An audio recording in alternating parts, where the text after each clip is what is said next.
Nesta aula, abordaremos algoritmos para a geração de sombras em imagens sintetizadas por computador. Sombras correspondem a regiões de uma cena para as quais a iluminação proveniente de fontes de luz é completa ou parcialmente bloqueada. Assim, costuma-se dizer que correspondem a regiões da cena não completamente visíveis pelas fontes de luz. Notem que a iluminação pode atingir uma superfície de forma indireta, ou seja, através de uma ou múltiplas reflexões em outras superfícies presentes no ambiente. Visto que sombras dependem da existência de fonte de luz e de obstáculos à sua propagação, elas ocorrem tanto em ambientes externos, como ilustrado nesta foto, como em ambientes internos, e estão intimamente ligadas à nossa experiência do dia a dia, tanto que, frequentemente, não valorizamos a sua importância para a nossa percepção e interpretação do mundo ao nosso redor. De fato, sombras provêm informações cruciais que permitem ao nosso cérebro interpretar o relacionamento espacial entre os objetos de uma cena. Isso pode ser percebido facilmente utilizando-se uma cena sintética. Dada a inexistência de sombras nessa cena, não é possível afirmar, por exemplo, se a vaca e a bola estão tocando o solo, nem se a bola encontra-se em relação à vaca mais próxima ou mais distante do observador. Ao acrescentarmos sombras, como mostrado nessa figura, conclui-se que tanto a bola quanto a vaca estão em contato com o solo e também que a bola encontra-se relativamente à vaca mais distante do observador. O problema de determinação de sombras em uma cena pode ser tratado como o problema de determinar a visibilidade dos elementos desta mesma cena pelas fontes de luz. Essa visibilidade pode ser pré-computada para o caso de cenas estáticas. Algoritmos para geração de sombras, os mais comuns, se restringem a considerar apenas a iluminação direta e de fontes de luz pontuais ou direcionais. Fontes de luz diária são frequentemente aproximadas por diversas fontes pontuais. Para levarmos em conta a geração de sombras, a função de iluminação derivada em aula anterior é então estendida com a introdução de um termo SL, que corresponde a um termo de sombra associado à fonte de luz L. Note que esse termo então multiplica toda a contribuição, tanto difusa quanto especular, levando inclusive em conta o fator de atenuação. E isso, naturalmente, é aplicado a cada uma das componentes espectrais aqui consideradas. Para o caso de fontes de luz pontuais, SL assume o valor igual a 1, caso o ponto para o qual estamos calculando o shading seja visível pela fonte de luz, que aqui é assumido uma fonte de luz pontual, e será então 0 caso aquele ponto não seja visível pela fonte de luz pontual. No caso de fonte de luz diária, o termo SL corresponderá então à fração da área da fonte de luz que é visível pelo ponto. Consideremos então aqui o caso de duas fontes de luz pontuais representadas. Neste caso, teremos como a fonte de luz L1 tem o seu trajeto, o raio que ligaria L1 ao ponto em consideração acaba sendo bloqueado por um objeto, temos então o termo S1 igual a 0. Entretanto, para a segunda fonte de luz, ela consegue iluminar diretamente o ponto em questão e, portanto, S2 é igual a 1. Notem que para o caso de uma fonte de luz diária, assumindo aqui, por exemplo, 5 pontos de amostragem, para os quais apenas 2 conseguem então iluminar o ponto, nós teríamos uma sombra produzida então com apenas 40% da iluminação original e, portanto, S1 neste caso, se trata de uma única fonte de luz, seria igual a 0,4. Fontes de luz pontuais produzem sombras ditas hard, ou seja, sombras para as quais a aresta é bem definida. E essas sombras são produzidas então por fontes de luz pontuais. Considerem, por exemplo, a seguinte configuração. Temos aqui uma fonte de luz pontual, representada por esse pequeno círculo azul, um obstáculo em preto e uma superfície abaixo, aqui em azul, sobre a qual a iluminação e a sombra serão projetadas. Notem que podemos definir os limites de regiões nesse espaço, onde temos caracterizado uma região de sombra, aqui também chamada de umbra, por se tratar de uma região completamente em sombra, e teremos nas suas regiões adjacentes porções iluminadas. Já quando tratamos de fonte de luz diária, produzimos, ao invés dessas sombras com arestas bem definidas, sombras suaves, onde há uma transição entre a região escura e a região iluminada. Isso varia de forma suave. Essas sombras são produzidas, então, por fonte de luz diária. Vejamos aqui um exemplo. Dado uma fonte de luz diária representada por este segmento em azul, temos mais uma vez um obstáculo em preto e a região sobre a qual a sombra e a iluminação serão projetadas. Nesse caso, podemos traçar limites a partir dos extremos da fonte de luz. Notem que, neste caso, nós temos também uma região de umbra, mas temos outras regiões, são chamadas de penumbra, que correspondem a uma transição suave de uma região completamente escura até uma região completamente iluminada. Notem que a porção desta fonte de luz que consegue enxergar esta região, ela cresce gradativamente à medida em que a gente se afasta da região de umbra em direção à região completamente iluminada. Sombras hard ou sharp, ou estas, conforme eu mencionei, com arestas bem definidas, são produzidas por fontes de luz pontuais e elas produzem imagens realísticas para o caso de sombras projetadas então pelo Sol. Muito embora o Sol não seja uma fonte de luz pontual, ele se encontra suficientemente distante de nós para que esta projeção, então, produza sombras bem definidas, com arestas bem definidas. E o mesmo acontece se tivermos, por exemplo, fonte de luz no ambiente, digamos, lâmpadas que se encontrem a uma altura, a uma distância suficientemente grande dos obstáculos, né? E estes, por sua vez, suficientemente próximos de um anteparo sobre o qual as sombras serão projetadas. Naturalmente que para isso essas fontes de luz precisarão ser bastante intensas. Temos aqui então um exemplo de sombra hard produzida então pelo Sol e temos aqui uma ilustração mostrando uma sombra hard produzida então por computação gráfica, né? Utilizando então uma fonte de luz pontual. Já no caso de sombras suaves, estas são produzidas por fontes de luz diária e, portanto, temos duas regiões muito bem definidas. A umbra, aquela região de completa escuridão, e uma região dita de penumbra, onde há uma transição com respeito à fonte de luz, né? Da região escura para a região completamente iluminada.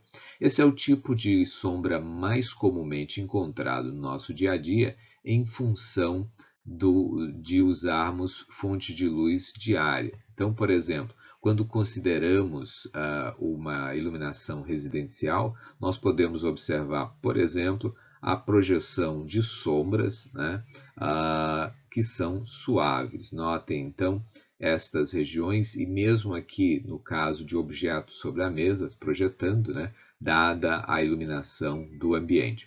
No caso de computação gráfica, nós podemos então utilizar o equivalente à fonte de luz diária, ou podemos também utilizar técnicas para fazermos então a suavização das bordas dessas sombras, algo que estaremos discutindo mais adiante ao longo desta aula.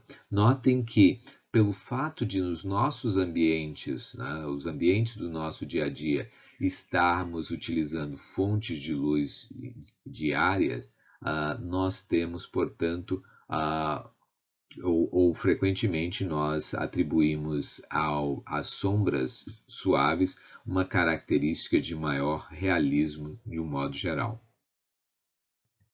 E na aula de hoje, então, nós vamos discutir os detalhes e, eventualmente, em outros casos, apenas mencionar brevemente e ilustrar demais algoritmos, outros exemplos de algoritmos aqui indicados em azul. O modo mais simples de produzir efeitos de sombra, ou mais especificamente de sombreamento, é utilizando o modelo de iluminação local. E isso decorre naturalmente da função da orientação das normais. Tá? Esse é um modelo extremamente simples de ser implementado e possui suporte em hardware gráfico, né, nas GPUs, para que a gente obtenha esses efeitos de forma bastante eficiente. Passaremos agora a analisar algoritmos para projeção de sombras planares, ou seja, projeção de sombras sobre superfícies planas. No caso de sombras planares, a ideia então é projetar sombras de modelos poligonais sobre planos arbitrários utilizando uma matriz. A esta nós chamaremos de Shadow Matrix ou matriz de sombra. E a ideia básica, conforme mencionado, é projetar, isso mesmo, projetar usando uma matriz de projeção, os modelos poligonais sobre o plano. Vamos então dar uma olhada aqui como funcionaria este algoritmo. Né? Notem que nós temos agora então uma fonte de luz que se desloca e temos a projeção desta sombra sobre o plano. Na verdade, o que vocês veem como sombra, o que aparece como sombra, é o modelo poligonal do teapot que está sendo renderizado de forma achatada, amassada, projetada sobre o plano. Notem, inclusive, que ele, por ser uma representação poligonal, pode se estender além dos limites do plano. E para que não haja, então, conflitos e fighting, a gente desliga o Z-Buffer e, por isso, quando mostrado, então, abaixo do plano, vocês também percebem a iluminação, né, ou a sombra lá aparente. Né?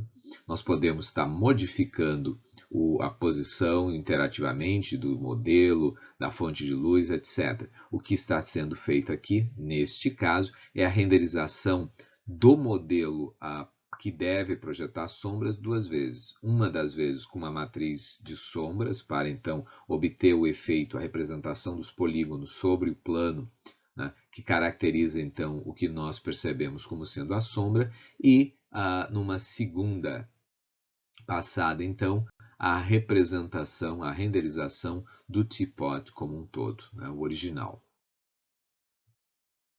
Então vamos lá, vamos analisar esse algoritmo para geração de sombras planares. Primeiro, nós vamos lembrar para vocês que estaremos utilizando algumas matrizes. Primeiro, nós temos a matriz de modelagem, nossa Model Matrix M, aqui caracterizando então as transformações de modelagem, e temos tipicamente também a View Matrix. Neste caso, nós vamos introduzir uma matriz adicional, S, que será a nossa matriz de sombras. E ela, então, vai transformar os modelos antes que a gente mapeie para o sistema de coordenadas da câmera. Tá? E estaremos produzindo uma nova Model View Matrix modificada. É essa M' que produzirá, então, a versão do modelo poligonal que será interpretado como sombra. Então, vamos lá. Então, a gente começa renderizando o plano sobre o qual queremos fazer a projeção e usando a nossa Model View Matrix convencional. Renderizaremos o plano, temos a iluminação ligada, etc. Agora, nós vamos fazer o seguinte, para renderizar a sombra, nós vamos desligar a luz, estamos aqui num contexto de OpenGL, tá? Então, vamos desligar o Z-Buffer, o teste de profundidade, nós vamos setar uma nova cor, uma cor escura para caracterizar, então, as sombras, e vamos agora selecionar, ao invés da nossa Model View original, VM, nós estaremos utilizando M'. E aí vamos renderizar todos os objetos e devem produzir sombra. No nosso exemplo aqui, apenas o teapot, mas poderíamos ter outros. Então, vamos renderizar aquela cena, teríamos esse modelo poligonal aqui caracterizado, né? Lembrei para vocês antes já a necessidade de desligar o Z-Buffer para que não ocorra Z-Fighting. Vamos religar então a fonte de luz e o teste de profundidade e vamos renderizar novamente os objetos que projetam sombras, nesse caso o teapot.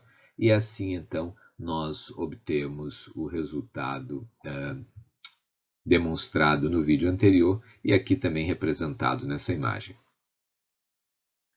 Nós vamos então dar início à derivação da matriz de sombra necessária para a produção dos resultados mostrados há pouco, mas nós vamos fazer isso de forma incremental. Nós vamos começar primeiro derivando uma matriz de sombra para um algoritmo mais simples, uma versão mais simples do algoritmo, que considera apenas luz direcional, ou seja, todos os raios de luz que atingem os elementos da cena, eles chegam com uma certa direção, a mesma direção. Depois nós vamos relaxar essas restrições e, a propósito, uma outra restrição desse algoritmo é que estaremos sempre projetando sombras no plano y igual a zero. Bom, depois nós relaxaremos essas restrições e gradualmente obteremos versões desse algoritmo para projeção de sombras planares que serão progressivamente mais sofisticados. Então vamos lá. Considerando então uma fonte de luz direcional e um plano fixo para a projeção dessas sombras y igual a zero, nós podemos então representar a direção da nossa fonte de luz usando um vetor em 3D, em coordenadas x, l, y, l e zl. Nós vamos representar então este vetor assim, né? Teremos um vértice V, vértice que pertence ao modelo, e sobre o plano y igual a zero, nós estaremos obtendo um vértice VS, ou seja, um vértice que corresponde à projeção do vértice V, né, a sombra, portanto, shadow, no plano y igual a zero. E, portanto, este ponto VS terá coordenadas xs, 0, porque se encontra sobre o plano y igual a zero, e zs. Bem, os raios de sombra, eles então terão a seguinte característica. Eles podem ser representados como SRS e estarão sempre partindo de um vértice V e indo então na direção negativa de L. Porque veja, a gente fez o L apontando numa certa direção no sentido contrário. Então, nós estaremos representando esse raio como sendo menos alfa L. Note que à medida que o valor de alfa é incrementado, a posição ao longo desse raio decresce e, num determinado momento, nós estaremos sobre o plano y igual a zero. Esta é uma equação, então, que corresponde a uma equação vetorial. Nós temos as coordenadas x, y, z para cada um desses elementos. Para obter o valor de y, nós simplesmente vamos dizer que no ponto VS, nós teremos então a componente y igual a zero e, portanto, teremos digamos, nesse caso, é um vértice que tem coordenada xv, nós teremos então yv menos alfa yl, e isto então deve ser igual a zero. Neste caso, portanto, nós vamos ter alfa igual a yv sobre yl, e podemos agora substituir o valor de alfa obtido considerando a restrição de que neste ponto aqui nós teremos y igual a zero. Nós podemos agora então substituir o valor de alfa e obter as coordenadas de x e z correspondentes ao ponto VS. Então aqui indicados. Bem, tendo aquelas equações, nós podemos agora reescrevê-las em forma matricial. E assim, portanto, xs é igual a xv menos alfa xl, né? Onde alfa é YV sobre YL e isso então escala o valor de XL. Notem que na nossa matriz de sombra nós não podemos incluir nenhum termo que seja parte do vértice, né? Informação de vértice. Esses serão transformados. Naturalmente, a matriz ela tem que ter valores fixos para que a gente possa então utilizar. Não pode depender dos valores dos vértices, esses serão apenas transformados. E é por isso então que, muito embora alfa seja YV sobre YL, mas YV depende dos vértices a serem transformados, então notem que alfa multiplica valores que dependem apenas da direção, né, da fonte de luz, da direção de iluminação, e, portanto, a gente substitui esses numeradores aqui, então, por XL e ZL, deixando com que YV fique livre para variar, então, com cada um dos vértices, né? Nós podemos agora sofisticar um pouco mais a nossa matriz de sombras, né? Não exigindo que tenhamos então fontes de luz direcionais, ou seja, nós vamos relaxar essa restrição e agora nós vamos poder permitir que a fonte de luz ela possa se posicionar em qualquer ponto e a direção então de iluminação vai variar por vértice. Nós vamos por enquanto, ainda manter a restrição de y igual a zero, né? Então, ainda estaremos projetando no plano y igual a zero, mas nós temos agora L não mais como uma direção, mas como um ponto no espaço, e teremos então o nosso vetor V, que corresponde a cada um dos vértices, e para cada um deles nós teremos uma direção de iluminação diferente, dado então por V menos L. E, portanto, vamos projetar agora de forma a produzir sombras que são perspectivamente corretas. Então vamos lá. Nós vamos agora tratar o vértice V como aquele que projeta sombra na direção V menos L, conforme nós vimos há pouco, e L, já dito, representa não mais uma direção, mas a posição da fonte de luz em 3D. Assim, qualquer ponto de sombra ele pode ser definido agora como um ponto ao longo desta linha, definida por V, partindo da posição do vértice, mais alfa vezes V menos L. E nós vamos estar encontrando a solução dessa equação quando ys for igual a zero, ou seja, nós faremos com que zero, considerando apenas a componente y dessa equação, seja igual a yv mais alfa vezes yv menos yl, tá?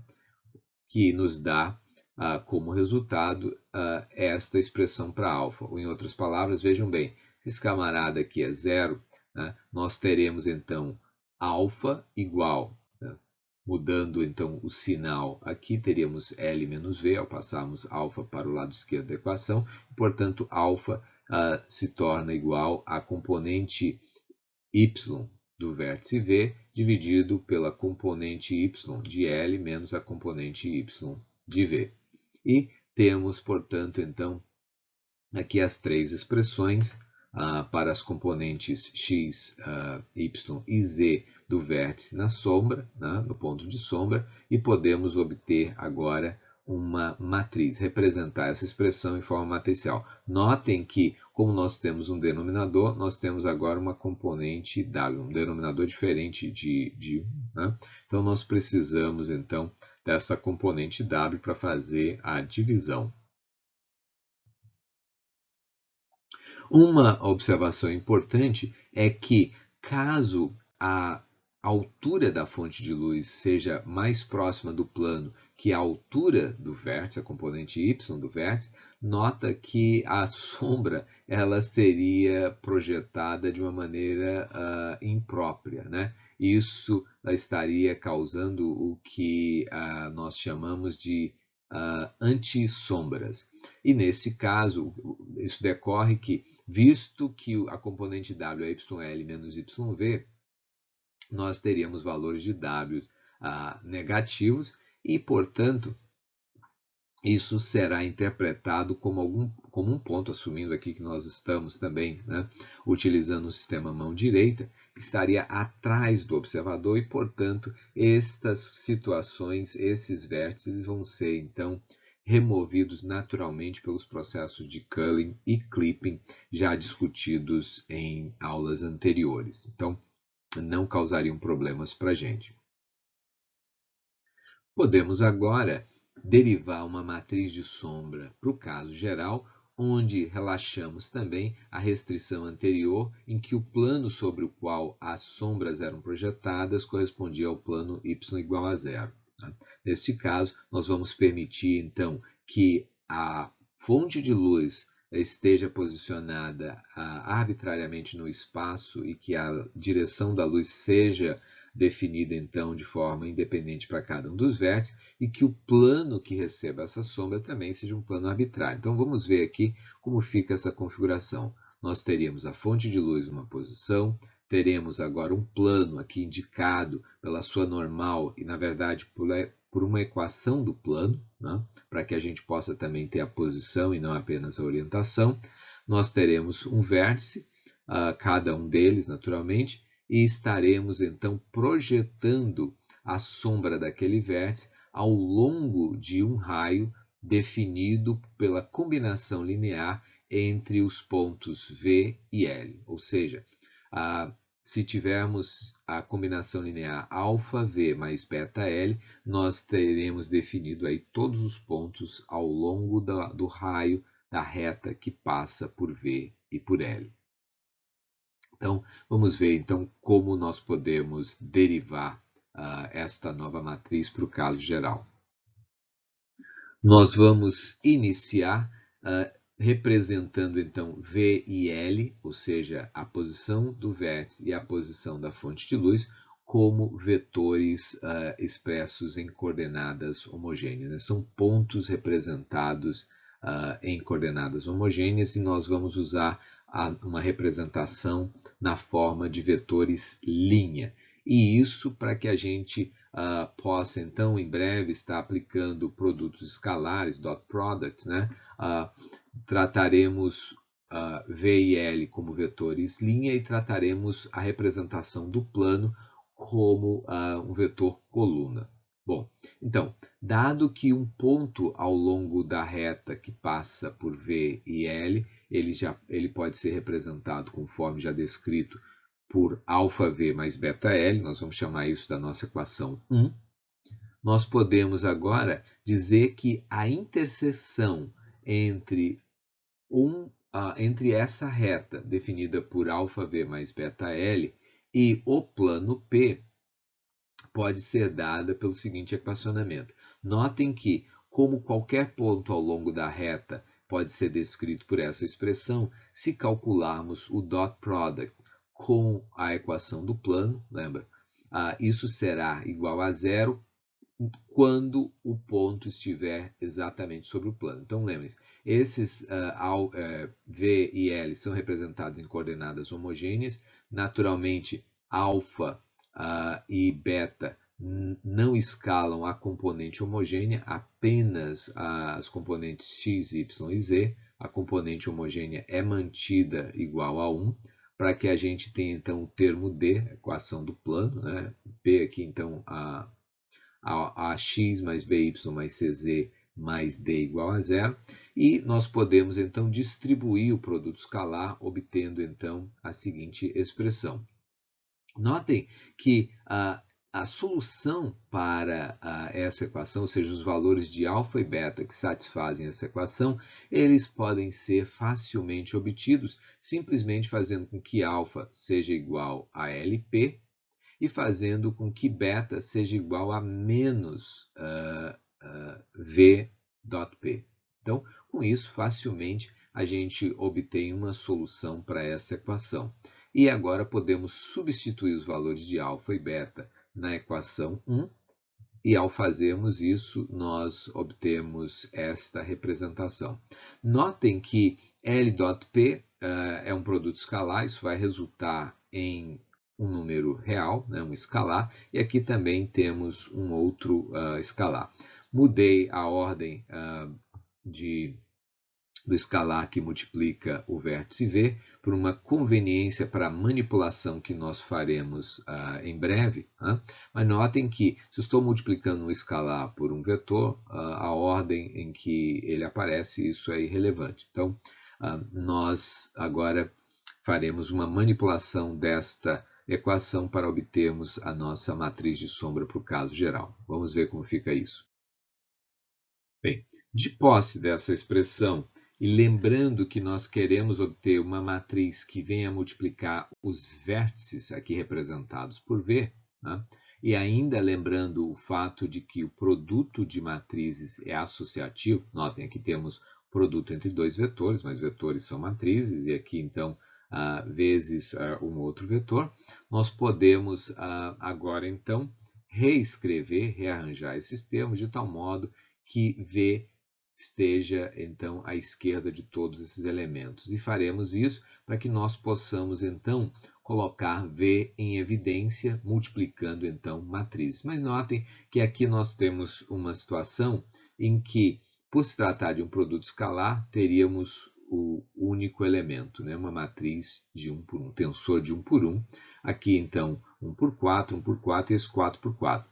Como trata-se de uma matriz aqui de 1 por 1, nós podemos multiplicá-la pela matriz identidade, isso não vai mudar absolutamente nada. Ao multiplicarmos pela matriz identidade, nós temos agora uma matriz 4 por 4, uma outra matriz 4 por 4, e podemos então colocar V em evidência. Notem que nós dissemos no início que V e L seriam representados por vetores linha. No nosso tratamento usual aqui na disciplina, nós tratamos então os vetores como vetores colunas, que são multiplicados por matrizes à esquerda desses vetores. Então, como se trata de um vetor linha e nós utilizamos esse vetor linha por uma conveniência, para fazermos então, para mostrarmos o dot product com o plano, a representação do plano como vetor coluna, e aí temos a derivação da solução, nós vamos agora fazer a transposição dessa expressão. Notem que eu vou transpor tudo isso, isso me dá então V transposto, ou seja, a representação do vetor dos vértices do modelo na forma de vetor coluna. Aqui tem uma matriz diagonal, então continua da mesma forma, e aqui temos então a transposição do produto. Partindo-se então do resultado obtido no slide anterior, apenas aqui replicado, nós podemos agora obter a nossa matriz de sombras para o caso geral. Então, aqui está ela, naturalmente eu estou fazendo passo a passo, obtendo aqui a diagonal, aquela matriz diagonal, com o produto escalar LP, menos o produto entre o vetor L e o vetor P, ambos transpostos. Fazendo então a manipulação dessas operações, nós obtemos ao final a matriz S utilizada para a demonstração que foi apresentada para vocês, em que é possível então projetar sombras planares sobre planos com orientações arbitrárias e obtendo sempre uma sombra que é perspectivamente correta. Vamos agora tratar de um outro algoritmo extremamente importante, o algoritmo de Shadow Mapping. O algoritmo de Shadow Mapping proposto por Lance Williams é um algoritmo que trabalha no espaço de imagem, ao contrário do algoritmo anterior, e ele utiliza então um Depth Buffer, que nós passaremos a chamar de Shadow Map.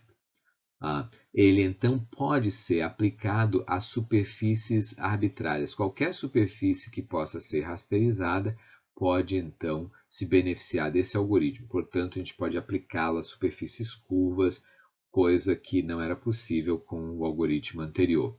E ele possui uma implementação bastante eficiente, utilizando o subsistema de texturas da GPU. O algoritmo de Shadow Mapping proposto por Lance Williams trabalha no espaço de imagem, ao contrário do algoritmo anterior, e se utiliza de um buffer de profundidade que nós chamaremos de Shadow Map. Ele pode ser aplicado a superfícies arbitrárias, qualquer superfície que possa ser rasterizada, né? Portanto, podemos aplicá-lo a superfícies curvas, coisas que não era possível com o algoritmo que descrevemos há pouco, e ele possui uma implementação bastante eficiente, explorando o subsistema de texturas das GPUs. Lembrando o comentário que fizemos no início dessa aula, de que o processo de geração de sombras consiste ou é equivalente à resolução de visibilidade do ponto de vista de fontes de luz, o algoritmo, então, explora essa observação para gerar um mapa de profundidades, que nós chamaremos de Shadow Map, para a cena a partir de cada uma das fontes de luz. Bem, a partir disso, então, para cada um dos pixels, considerando o sistema de coordenadas da câmera, ou seja, do ponto de vista da câmera, nós vamos reprojetar as coordenadas 3D destes pontos. Repito, pontos obtidos são visíveis pela câmera, nós vamos reprojetá-lo no que nós chamaremos de planos de imagem de cada uma das fontes de luz. E aí usaremos as coordenadas x, y dessa reprojeção para indexar o shadow map da fonte de luz correspondente. E aí o seguinte, nós vamos analisar se o valor de z armazenado no shadow map daquela fonte de luz em particular, se ele for menor, se estiver mais próximo da fonte de luz do que o valor de z reprojetado, este pixel, então, visto pela câmera, estará em sombra, porque naturalmente a fonte de luz enxerga alguma coisa mais próximo dela do que aquele ponto de superfície aí reprojetado. Do contrário, o ponto será visível também pela fonte de luz, será visível por ambos e, portanto, deverá ser iluminado. Sobre o processo de reprojeção, como ele funciona, nós vamos estar discutindo isso em seguida. Então, considere a seguinte representação. Nós temos uma cena, nós temos uma câmera e nós temos uma fonte de luz. No caso, o procedimento, o algoritmo de Shadow Map, ele funciona em dois passos. Primeiro, é feita a geração do Shadow Map. Se a cena é estática, então esse Shadow Map pode ser utilizado ao longo do processo de renderização. Se a cena é dinâmica, nós precisaremos gerar o Shadow Map a cada movimentação da cena. No segundo passo, nós vamos efetivamente fazer a verificação e o cálculo de sombra. Então, notem que nós temos dois raios traçados aqui a partir da câmera, um vermelho e um verde. Vamos considerar primeiro o caso do raio vermelho. Ao reprojetarmos este ponto no plano de imagens da fonte de luz, o fato de existir um objeto mais próximo da fonte de luz do que o ponto da cena em questão fará com que o valor armazenado no Shadow Map seja menor para aquele pixel do que o valor verificado e, portanto, este ponto será tratado como um ponto de sombra. Por sua vez, já no caso do raio verde, nós vamos também, encontrando este ponto, reprojetá-lo no plano de imagem da fonte de luz e verificaremos que não há nenhum outro elemento mais próximo do que este e, portanto, o ponto deve ser iluminado. E é assim que funciona, então, o algoritmo. Temos aqui alguns exemplos de mapas de profundidades para duas fontes de luz e uma imagem final aqui renderizada em tons de cinza. Temos agora então um vídeo ilustrando a utilização desse algoritmo. Notem que a sombra agora vai se estender para além do plano e ela é cortada, né? Não existem mais aqueles polígonos como no caso das sombras planares em que estávamos trabalhando com um algoritmo baseado no espaço-objeto, onde nós estaríamos renderizando polígonos para caracterizar as sombras. Aqui nós estamos apenas decidindo em cada ponto se o shading associado àquele ponto visível pela câmera, né? Se ele deve ser iluminado ou não, tá? Ou melhor, se ele deve ser ou não iluminado por cada uma das fontes de luz. No nosso exemplo aqui temos apenas uma única fonte de luz. Vamos então entender como funciona o processo de reprojeção de coordenadas expressas no sistema de coordenadas da câmera para o sistema de coordenadas da luz. Nós já havíamos trabalhando com 3 sistemas de referência, o sistema de coordenadas do objeto, do universo e da câmera, e tínhamos transformações como as transformações de modelagem, as transformações de visualização, né, encarnadas aqui pela Model Matrix e pela View Matrix, fazendo então esses mapeamentos entre os 3 sistemas de coordenadas, dispondo, portanto, de transformações inversas. Nós estamos incluindo agora mais um sistema de coordenadas, o sistema de coordenadas da fonte de luz, e teremos uma matriz semelhante à View Matrix, que fará então a transformação do sistema de coordenadas do universo para o sistema de coordenadas da fonte de luz. Temos, portanto, aqui essas representações. E, além disso, definiremos uma outra matriz, que chamaremos de P-Light, que corresponde, então, a uma matriz de projeção para a fonte de luz. Assim como nós dispunhamos de uma matriz de projeção para produzir imagem do ponto de vista da câmera sintética, nós teremos agora uma matriz de projeção com a mesma estrutura da anterior para fazer a projeção de imagens do ponto de vista de cada uma das fontes de luz. Cada fonte de luz terá a sua matriz de projeção, a sua L-matrix individual, assim como uma matriz de projeção também individual. E isso é necessário para que nós possamos, por exemplo, gerar o Shadow Map, um Depth Buffer, e também depois projetar coordenadas do espaço de câmera para o sistema de coordenadas da fonte de luz. Então, vamos lá. Um determinado elemento, digamos aqui um vértice representado por XOO, sistema de coordenadas do objeto, seria então transformado para o sistema de coordenadas da luz por meio de uma transformação de modelagem que levaria para o sistema de coordenadas do universo, seguido então por uma transformação pela matriz L. Por sua vez, para projetarmos este vértice, então, no sistema de coordenadas aqui, então, no plano de projeção definido para a fonte de luz, precisaremos multiplicar pela matriz de projeção correspondente para aquela fonte de luz e, subsequentemente, fazermos a divisão por W. Bem, o fato é que Shadow Map será representado na forma de uma textura e, portanto, tendo coordenadas no intervalo de 0 a 1 em S e em T, ou em U e V. Notem que quando nós fazemos, então, a multiplicação pela matriz de projeção e a divisão por W, nós obtemos valores que, dentro do nosso cubo canônico, esses valores válidos estariam no intervalo de -1 a 1. Portanto, nós vamos precisar ajustar essas coordenadas, as coordenadas de x e y ali projetados, para este intervalo de 0 a 1, para que a gente possa fazer a amostragem da textura. E isso, então, envolve um escalamento. Notem, e uma translação. Se eu escalar esses valores por meio, eles passarão a variar de -meio até meio, e se eu somar meio, passarão a variar, então, de 0 a 1. Logo, eu preciso de uma escala meio e uma translação também de 0,5. Né? E isso, então, pode ser obtido por meio desta matriz aqui, né? Que faz escala e translação. Chamamos essa matriz de S, mas ela não é o mesmo que a matriz de sombra descrita nos casos anteriores.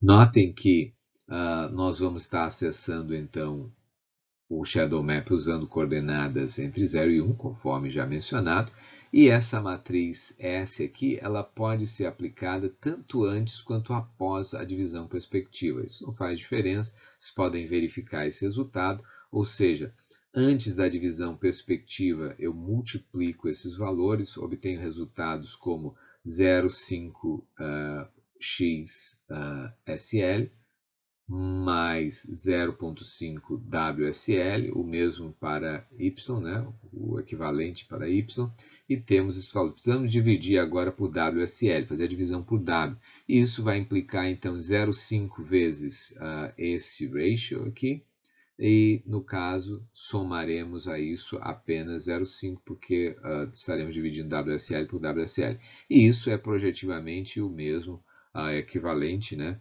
a fazermos, então, a multiplicação após a divisão perspectiva, tá, que dará exatamente o mesmo resultado. Bem, vamos lá, então, ver essa questão do mapeamento da câmera para a fonte de luz. A gente precisa fazer isso de modo a que nós possamos verificar se o que a câmera enxerga, a fonte de luz também enxerga. Então, lembrando aqui o que nós já comentamos recentemente, nós teríamos agora um vértice expresso, por exemplo, as coordenadas expressas no sistema de coordenadas da câmera, nós multiplicaríamos pela view inversa, pela matriz L, e aí estaríamos, então, no sistema de coordenadas da fonte de luz, e a partir daí poderíamos multiplicar pela matriz de projeção, naturalmente depois fazemos a escala e a translação que discutimos há pouco. Isso, então, nos permitirá fazer as verificações se um ponto visível pela câmera também é visível pela fonte de luz, ou por cada uma das fontes de luz individualmente. Bom, o algoritmo de Shadow Mapping ele é um algoritmo extremamente importante e versátil, conforme já mencionado. Ele permite, então, que nós projetemos sombras sobre superfícies arbitrárias. Ele tem uma implementação bastante eficiente por meio do subsistema de textura das GPUs, mas ele sofre de alguns pequenos problemas também. Ele, por exemplo, sofre com aliasing. Durante o processo de construção, naturalmente, porque a gente só pode armazenar um único valor por pixel, no caso do Shadow Map, então um único valor de profundidade para cada elemento do Shadow Map, e isso pode ser um problema, nós vamos verificar isso em breve. Tá? Então, durante o acesso ao Shadow Map, o que a gente pode observar, por exemplo, é que um pixel no Shadow Map ele armazena um único valor, mas ele pode estar cobrindo uma grande área espacialmente falando, né, na cena, que possui diversos valores de profundidades associados. Se não, vejamos. Considerem aqui uma cena que está sendo observada, né, por uma determinada câmera sintética. Eu vou gerar uma cena. Aqui estão os elementos. Cada elemento desse corresponde, então, a um pixel. Temos aqui um pixel associado à imagem de profundidade que será gerada para o Shadow Map. Através de um pixel, a fonte de luz enxergaria uma região bastante extensa, com vários valores de profundidade, e ela precisa naturalmente armazenar um único valor. Então, suponha que seja esse o valor armazenado no Shadow Map. Nós teríamos agora uma situação em que um raio, né, traçado por meio desse pixel vai enxergar um determinado ponto da superfície. Se mapeado aqui para o Shadow Map, está mais próximo do que o valor de Z armazenado no Shadow Map, portanto será visível. Já o pixel vizinho, ou todos os demais nessa região, serão tratados então como elementos em sombra. Né? E isso naturalmente é indesejável. Uma alternativa, ou uma situação, melhor dizendo, complementar, ocorre quando nós consideramos que uma câmera pode estar observando através de um pixel, a imagem gerada para a câmera pode enxergar uma região bastante extensa da cena através de um único pixel. E por outro lado, o Shadow Map está enxergando aquela região em detalhes. Notem que, por exemplo, nós podemos ter algum obstáculo para uma pequena porção dessa cena quando vista pela fonte de luz.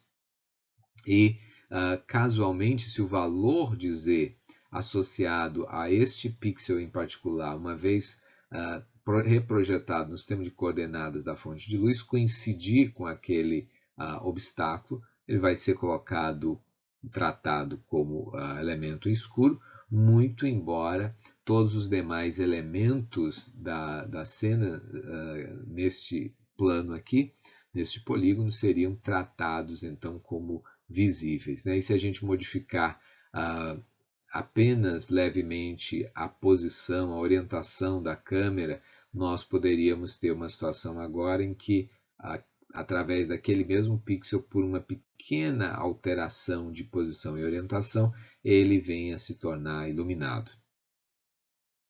Então,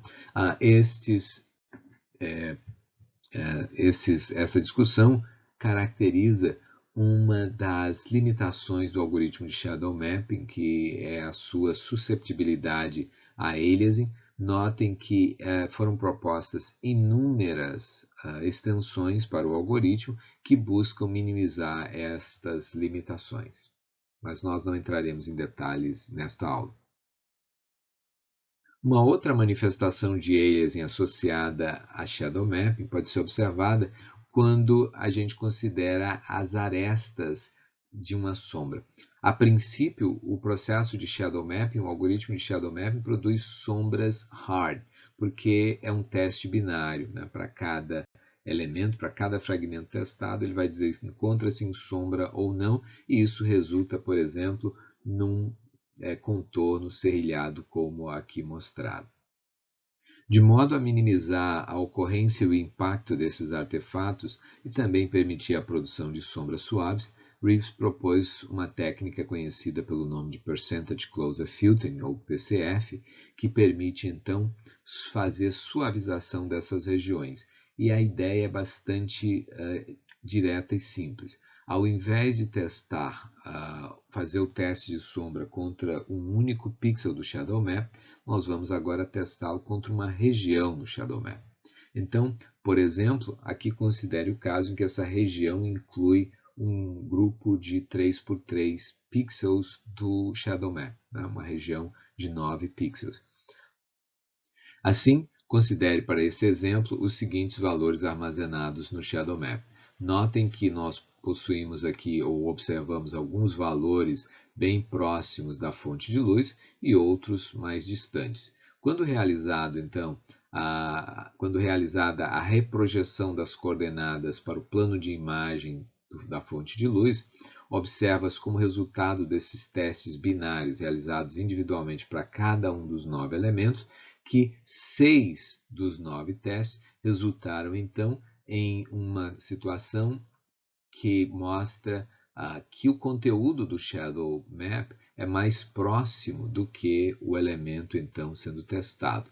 E apenas em 3% dos casos ele deveria ser considerado iluminado. Neste caso, então, nós temos uma sombra caracterizada então com um valor de densidade, um valor para sua de quão escura ela deve ser, de 6 nonos. Né? Então ela se aproxima de uma sombra bastante escura, mas não é completamente escura. E essas variações então permitirão que nós obtenhamos uma transição mais suave, evitando então ou minimizando os efeitos de aliasing.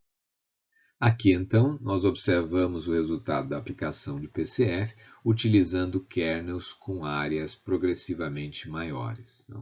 Notem que, à medida em que a gente aumenta a área a ser tratada, o número de amostras a ser considerado pelo PCF, nós obtemos naturalmente sombras mais suaves, mas nós incorremos então em um custo computacional maior, pela necessidade de aumentar o número de acessos à textura. Vamos então agora considerar de forma mais sucinta algumas outras técnicas utilizadas para a geração de sombras. A primeira delas, e extremamente importante também, é o algoritmo de sombras volumétricas proposto por Frank Crowe. A ideia é, considerando, por exemplo, esta representação, temos uma fonte de luz pontual, obstáculo aqui com a sua normal, um plano sobre o qual a gente quer considerar a produção, a projeção das sombras, nós vamos agora traçando esses raios pelos limites desse polígono oclusor. Nós temos aqui um volume. A ideia, então, é que tudo que se encontrar nesse interior, né, em 3D, será tratado, então, como em sombra. A propósito, esse algoritmo não requer que tenhamos, então, sombras projetadas apenas sobre superfícies planares, conforme eu vou mostrar para vocês em breve. Mas aqui nós estamos fazendo, então, a construção levando em conta essas estruturas planares. Nós vamos ainda incluir para cada um desses limites polígonos que nós chamaremos de polígonos de sombra. Esses polígonos não fazem parte da cena e não serão renderizados. Eles são tratados como polígonos, digamos assim, lógicos. E eles têm, naturalmente, uma normal associada a cada um deles. A ideia é que nós vamos, a partir da posição da câmera ou do observador, traçar raios e nós vamos contar quantas vezes esses raios, partindo da posição da câmera ou do observador, né, eles interceptam, então, um polígono de sombra que esteja, digamos, front-facing a câmera. Cada vez que isso acontecer, nós vamos incrementar o contador de uma unidade. E cada vez que ele cruzar um polígono de sombra, que é backfacing, a gente vai decrementar. Então, por exemplo, eu vou traçar um raio aqui, assumindo que a câmera se encontra numa região iluminada, a gente traça um raio e passou então por um polígono de sombra, front facing, incrementei o meu contador, tem um valor igual a 1, aqui na posição A. Já na posição B, eu incrementei, mas depois eu decrementei. O fato é que este contador, se ao final do processo ele estiver zerado, então eu me encontro numa região iluminada. Se ele não estiver zerado, eu vou me encontrar então numa região de sombra, né, se o contador for maior que 1. Notem que naturalmente a gente pode ter a câmera inicialmente na região de sombra e por isso eu vou precisar então inicializar este contador aqui, levando em conta a posição relativa da câmera com respeito aos polígonos de sombra, né? Para que então, digamos, eu saí, né, tracei um raio, estava aqui, tracei um raio dessa região para B, naturalmente decrementei. Se antes eu estivesse já iniciado na posição de sombra, estaria iniciando com valor igual a 1, meu contador seria 0 e o ponto deveria ser iluminado. Este algoritmo ele pode ser estendido naturalmente, ele funciona para várias fontes de luz simultaneamente. Vamos observar aqui agora, então, um vídeo implementando o algoritmo de shadow volumes, né? Então, percebam que as superfícies curvas estarão sendo verificadas contra o volume e, portanto, a gente pode estar produzindo sombras projetando sombras sobre superfícies curvas. A ideia aqui é que se o elemento em questão se encontrar na região, no volume que se encontra em sombra, ele não terá então a sua função de iluminação avaliada relativamente àquela fonte de luz. Como exemplo de outros algoritmos que podem ser utilizados para a geração de sombras, nós temos aqui o método da radiosidade, que utiliza então fatores de forma, são considerações geométricas entre os elementos da cena e que nos permitem produzir tanto sombras com arestas bem definidas como sombras suaves. Já algoritmos como o Ray Tracing, Path Tracing em particular, os exemplos aqui mostrados, eles traçam raios a partir das superfícies intersectadas pelos raios em direção à fonte de luz e verificam se esses chamados raios de sombra intersectam algum objeto pelo caminho. Se intersectarem, aquele raio então não deve contribuir, a princípio, pelo menos diretamente, para a iluminação do ponto. Do contrário, ele contribui. Nós temos aqui ilustradas, então, imagens contendo sombras suaves renderizadas por um Path Tracer. Vocês observem, então, sombras bastante suaves em várias regiões, e aqui também na cena mostrada à direita, mais exemplos. Uma outra técnica bastante utilizada no contexto de jogos para simulação de sombras suaves e efeitos de iluminação global são os chamados light maps. Então, considere aqui, por exemplo, uma cena renderizada com textura, mostrada à esquerda. Nós podemos pré-calcular, então, uma solução de iluminação global. Notem, estamos gerando, então, uma textura. Essa textura é gerada do ponto de vista da função de iluminação e, por ter sido gerada offline, ela pode ser bastante sofisticada, né? Considerando, então, efeitos de iluminação bastante ou computacionalmente caros, e durante o processo de renderização nós podemos utilizar este light map para modular o rendering, o resultado de cenas, por exemplo, aqui texturizadas. Então, multiplicando estes elementos, a gente produz efeitos bastante interessantes, né, que aproximam efeitos de iluminação global, produzindo sombras suaves, entre outros, de forma bastante rápida, né, no tempo real. A última técnica que mencionaremos na aula de hoje se baseia no uso de mapeamento de textura projetiva. Considerem, por exemplo, a fonte de luz como um projetor, ou seja, colocando, digamos, um slide sobre a fonte de luz, né, tendo um projetor, ele poderia, então, inundar a cena com uma imagem, com uma textura. É o que nós observamos aqui para o exemplo da cena envolvendo a bola e a vaca, né, além do plano, naturalmente, onde observamos a textura sendo projetada sobre todos os elementos visíveis aí pela câmera. Esta ideia de mapeamento de textura projetiva pode ser utilizada então para a produção de sombras, resultando em um algoritmo conhecido pelo nome de Projective Texture Shadows. A ideia aqui então é que as sombras são renderizadas utilizando mapeamento de textura projetiva. A imagem à esquerda mostra um personagem observado então do ponto de vista de uma fonte de luz. Notem que os elementos correspondentes aos pixels mais próximos da fonte de luz foram aqui delimitados, criando então uma máscara. Essa máscara pode então ser utilizada como uma textura e projetada então, usando o mecanismo descrito anteriormente, mapeamento de textura projetiva, sobre o plano, produzindo assim o efeito mostrado à direita. Notem que a sombra sobre o rosto do personagem, né, self-shadowing, foi então obtida utilizando uma outra técnica, utilizando shadow mapping. O processo de mapeamento de textura projetiva, por ser bastante flexível, permite então que sombras sejam projetadas sobre superfícies arbitrárias. Aqui um exemplo em uma superfície curva, e a sombra é projetada de maneira apropriada, de maneira correta.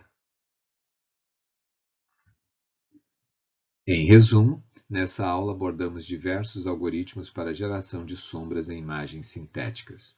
Sombras são elementos fundamentais para a nossa percepção de realismo e provêem dicas essenciais para o nosso entendimento do relacionamento espacial entre os objetos presentes em uma mesma cena. Nós discutimos diversas classes de algoritmos de sombra, incluindo aqueles baseados no espaço-objeto, espaço-imagem e híbridos. Apresentamos algoritmos para a geração de sombras planares, que se baseiam então no uso de uma matriz de sombras. Apresentamos o algoritmo de Shadow Mapping, que se baseia então no uso de buffers de profundidades ou shadow maps e que pode ser aplicado a superfícies arbitrárias desde que essas possam ser rasterizadas. Também mencionamos diversas outras técnicas para a produção de sombras que incluem, por exemplo, shadow volumes, ray tracing, path tracing, método de radiosidade, light maps, texturas projetivas. E existem muitas outras técnicas não abordadas nessa aula, também para a produção de cenas, de sombras, melhor dizendo, como o algoritmo de photomapping, entre outros tantos.